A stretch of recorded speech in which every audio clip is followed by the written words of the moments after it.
पुढची बातमी पाहतोय। शिक्षण क्षेत्राला काळीमा फासणारी एक अत्यंत धक्कादायक बातमी समोर येते।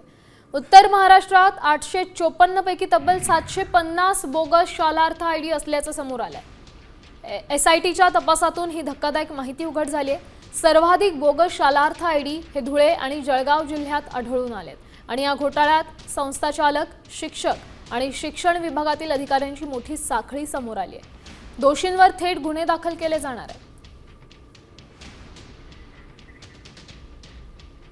काय आहे शालार्थ आयडी घोटाळा पाहुयात ग्राफिक्सच्या माध्यमातून। सरकारी आणि अनुदानित शाळांमधील शिक्षकांच्या वेतनासाठीची 10 अंकी डिजिटल प्रणाली असेल।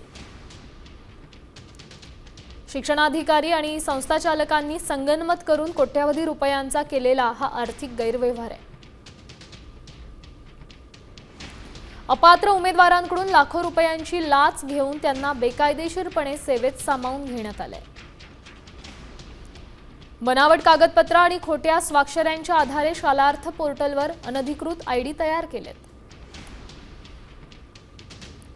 जुन्या तारखांमध्ये नियुक्त्या दाखवून शासकीय तिजोरीतून कोट्यावधींची थकबाकी लाटली।